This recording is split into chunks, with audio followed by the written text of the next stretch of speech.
जी हमारी स्टेटमेंट है every linear operator on a finite dimensional norm space is bounded. यानी कि फाइनाइट डायमेंशनल नॉर्म स्पेस में हर linear operator जो है वो बाउंडेड होता है। तो ये हमने प्रूव करना है लीनियर ऑपरेटर को बाउंडेड किसी भी फाइनाइट डायमेंशनल नॉर्म स्पेस में।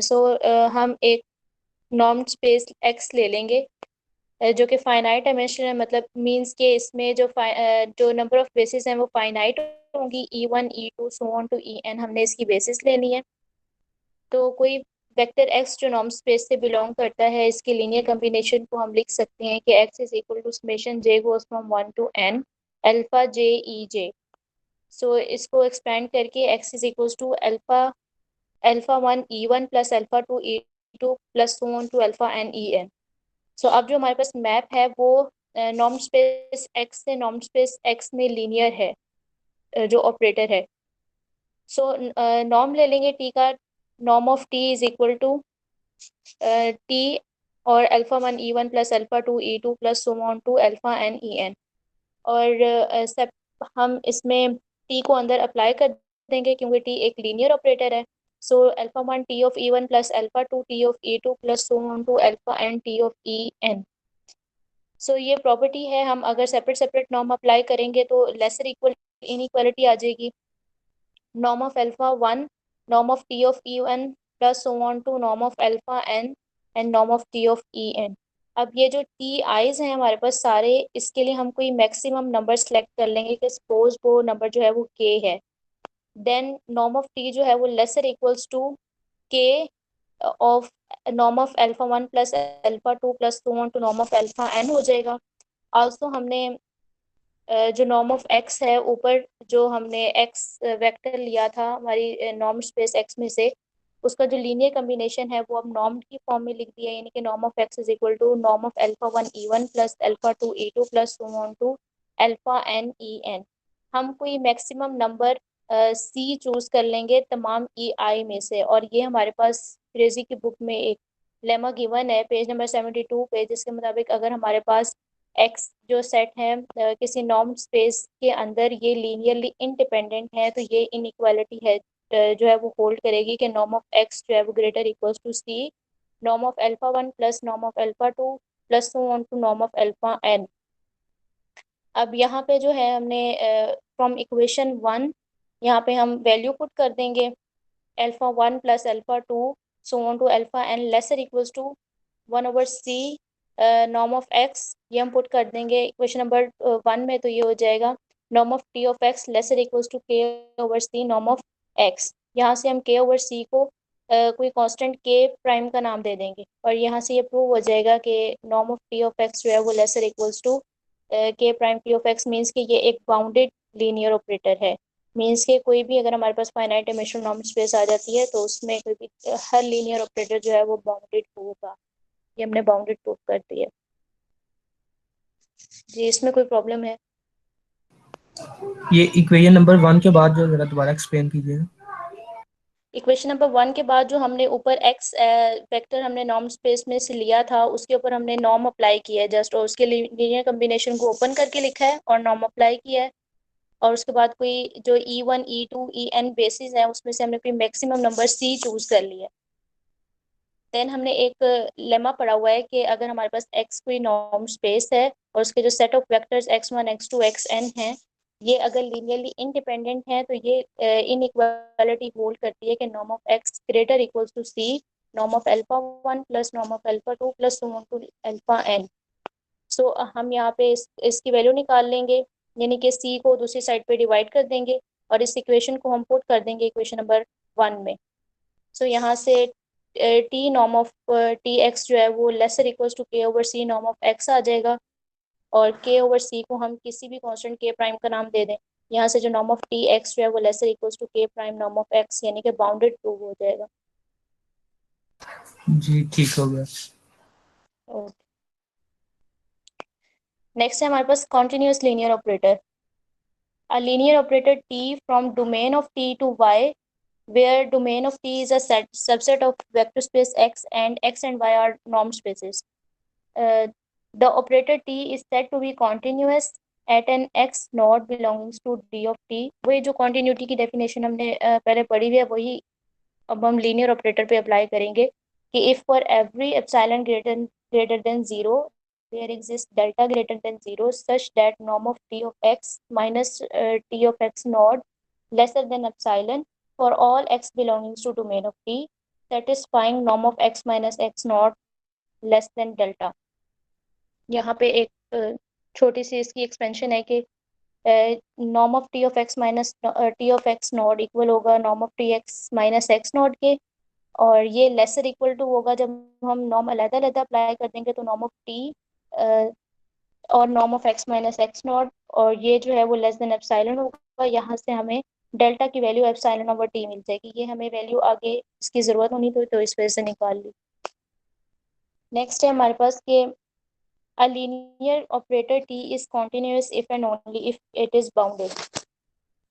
तो अब हमें ये प्रूव करना है कि अगर कोई लीनियर ऑपरेटर कॉन्टिन्यूस है तो वो बाउंडेड होगा, और अगर कोई लीनियर ऑपरेटर टी बाउंडेड है तो श्योरली वो कॉन्टिन्यूस होगा। सबसे पहले हम केस ले लेते हैं कि अगर हमारा जो लीनियर ऑपरेटर टी है वो इक्वल्स टू ज़ीरो है, तो फिर जो हमारी स्टेटमेंट है वो ट्रिवियल हो जाती है। वो ट्रिवियल इस तरह हो जाती है कि जो हमारे पास ज़ीरो ऑपरेटर है वो डिफरेंशिएबल भी है और कॉन्टिन्यूस भी है, तो इसमें कुछ भी प्रूव करने की ज़रूरत नहीं है।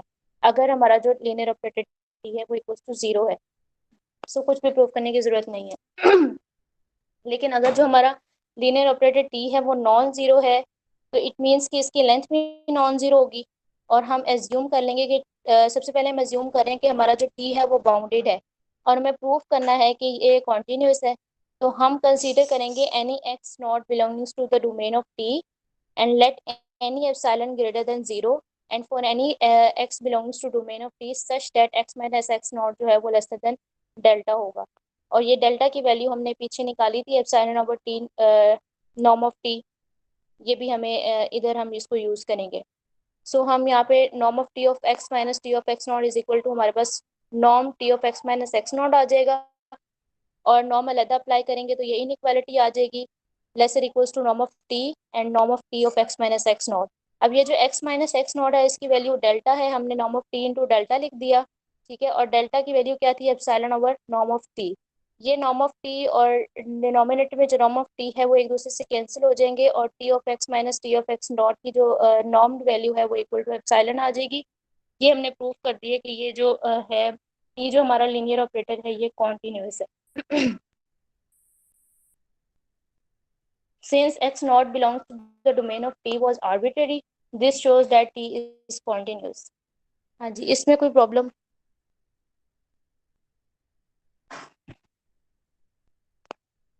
कन्वर्सली हमने ये सपोज कर लेना है कि जो T है वो हमारे पास कॉन्टिन्यूस है at an arbitrary x naught belongs to domain of T, then given any epsilon greater than zero there exists delta greater than zero such that कि ये जो continuity की definition है T of x minus T of x naught lesser than epsilon for all x belongs to domain of t, ये satisfy करेगा norm of x minus x naught की absolute value lesser than delta. Next हमने ये एक specific value खुद से लेनी है कि x जो है वो इक्वल होगा x not plus delta over two norm of y into Y for y belongings to x। यहाँ से हमारे पास x माइनस x नॉट किसके इक्वल आ जाएगा delta over two norm of y into Y. ये जो y over norm of y है ये तो हमारे पास यूनिट वेक्टर है, और जो डेल्टा ओवर टू है ये लेस होगा डेल्टा से, इसी वजह से हमने इसको डेल्टा ओवर टू लिया है, क्योंकि हमारे पास जो x माइनस एक्स नॉट है वो लेसर देन डेल्टा होना चाहिए, तो हम डेल्टा ओवर टू ले सकते हैं क्योंकि श्योरली वो भी लेसर देन डेल्टा ही होगा। सो अब जो हमारे पास T of x minus T of x naught है वो किसके इक्वल आ जाएगा norm of T of x minus x naught का नॉर्म लेसर देन एप्सिलॉन।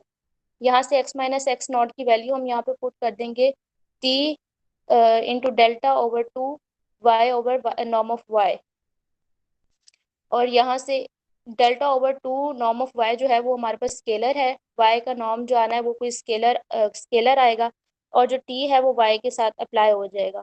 तो ये जो delta over two norm of y है into two norm of y ये लेसर देन एप्सिलॉन होगा, श्योरली ऊपर से हम देख सकते हैं। और यहाँ से नॉर्म ऑफ टी वाई की वैल्यू हम निकाल लेंगे which is equal to two norm of y epsilon over delta. सो ये जो 2 एप्सिलॉन ओवर डेल्टा है इसको हम किसी कांस्टेंट सी का नाम दे देंगे। यहाँ से norm of T Y lesser than C norm of Y, हमारे पास बाउंडेड की जो डेफिनेशन है वो ये फुलफिल कर रहा है, सो टी इज बाउंडेड। हम हम सपोज करके चले थे कि टी कॉन्टिन्यूस है और हमने प्रूव कर दिया है कि टी जो है वो हमारे पास एक बाउंडेड ऑपरेटर है। जी, इसमें कोई प्रॉब्लम?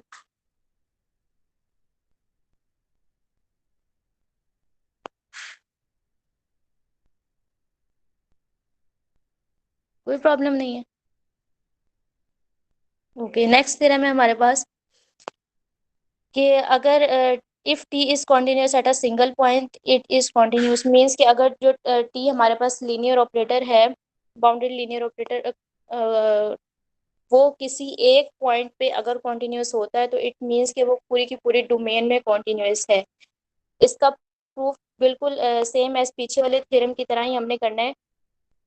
इसमें सिर्फ हिंट ये है कि अगर टी किसी एक पॉइंट पे कॉन्टिन्यूस है तो इट मीन्स कि वो पूरी डोमेन में बाउंडेड है, और बाउंडेड है तो हम पीछे प्रूव कर चुके हैं कि अगर टी बाउंडेड है तो टी कॉन्टिन्यूस होता है। So similarly as previous theorem we can prove this theorem. Next theorem है हमारे पास कि अगर टी कोई बाउंडेड लीनियर ऑपरेटर है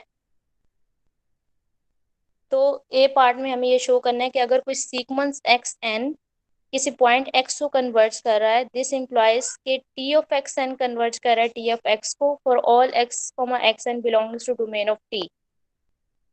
यानी कि अगर उसका सीक्वेंस किसी पॉइंट को कन्वर्ज कर रहा है तो टी ऑफ एक्स एन भी कन्वर्ज करेगा, बाउंडेड लीनियर ऑपरेटर भी कन्वर्ज करेगा। So since xn converges to x as n approaches to infinity and since t is linear, bounded linear operator, so हम लिख सकते हैं t of xn minus t of x is equal to norm of t of xn minus x। और अगर norm separate separate apply कर देंगे तो ये लेसर इक्वल आ जाएगा norm of t into norm of x n minus x. ये किसको अप्रोच करेगा? जीरो को। As N approaches to infinity, therefore जो हमारे पास T of x n minus T of x है ये किसको अप्रोच करेगा? जीरो को। और यहाँ से ये प्रूव हो जाएगा कि टी ऑफ एक्स एन जो है वो अप्रोच कर रहा है टी ऑफ एक्स को as N approaches to infinity. इसमें कोई प्रॉब्लम किसी को?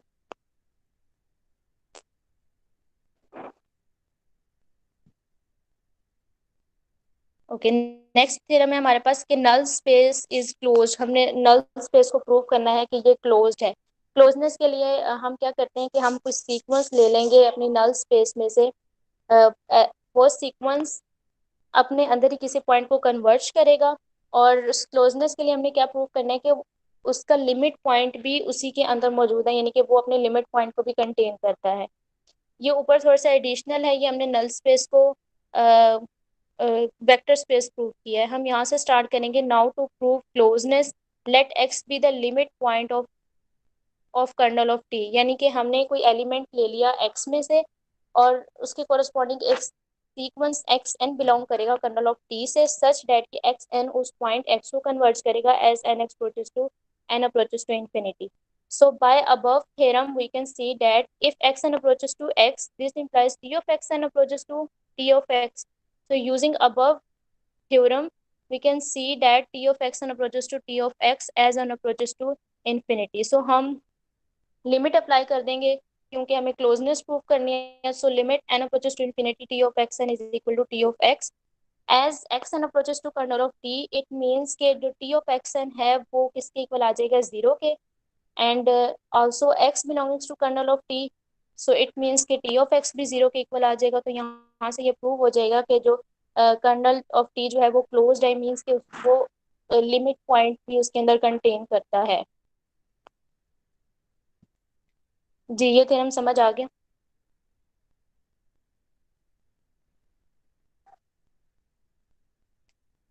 ओके, नेक्स्ट थ्योरम है हमारे पास T1 और T2 हमारे पास दो बाउंडेड लीनियर ऑपरेटर हैं। T1 जो है वो नॉर्म स्पेस n से m पे ऑपरेट हो रहा है, और जो T2 है वो नॉर्म स्पेस m से k पे ऑपरेट हो रहा है।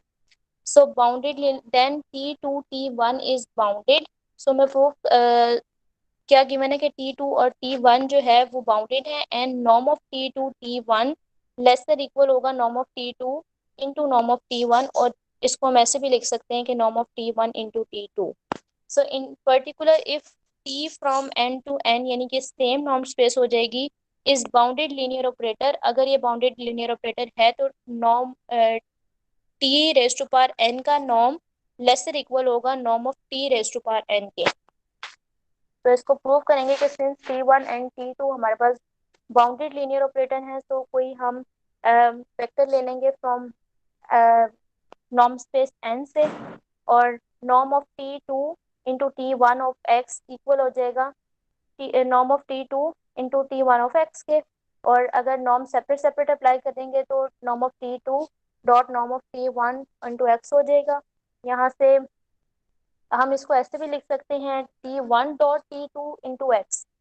तो ये inequality norm of T2 norm of T1 equal lesser equal आ जाएगा norm of T2 dot norm of T1 के, which can also be written as norm of T1 dot norm of T2। अब अगर हम सेम दोनों side पे same norm space ले लेते हैं कि T from n to n, so we have T square norm lesser equals to norm of T dot norm of T which is equals to T square. So similarly we prove by induction that T raised to power n का norm lesser equal होगा norm of T raised to power n। ये clear है सबको? सिर्फ हमने product को show किया था कि सेपरेट सेपरेट प्रोडक्ट में लिख सकते हैं, और अगर हमारे पास वेक्टर स्पेस सेम हो जाए या नॉर्म स्पेस सेम हो जाए तो वो उसकी उतनी ही पावर में नॉर्म स्पेस डिफाइन हो जाती है। लास्ट टॉपिक है हमारे पास topological linear spaces. Linear spaces अब हम अच्छे तरीके से समझ चुके हैं। अब यहाँ पे क्या है, क्या linear space V of F where F is F कोई फील्ड है, और ये फील्ड रियल नंबर्स भी हो सकते हैं और कॉम्प्लेक्स नंबर भी हो सकते हैं, is said to be a topological linear space. उसको हम टोपोलॉजिकल लीनियर स्पेस कब कहेंगे, जब if V is a topological space, V is a linear space, the addition and scalar multiplication as functions from V cross V to V and F cross V to V defined by x comma y to x plus y for all x comma y belongs to V and alpha comma x goes to alpha x means के जो हमारे पास space है, अगर वो एक topological space हो, अगर वो एक लीनियर स्पेस हो, और वो इन और v cross v to v and f cross v to v ये जो फंक्शंस हैं दो ये कॉन्टिन्यूअस हों, तो ऐसी स्पेस को हम बोलेंगे टोपोलॉजिकल लीनियर स्पेस। और इसकी एक एग्जांपल है कि the space R and C are topological linear spaces. That's all.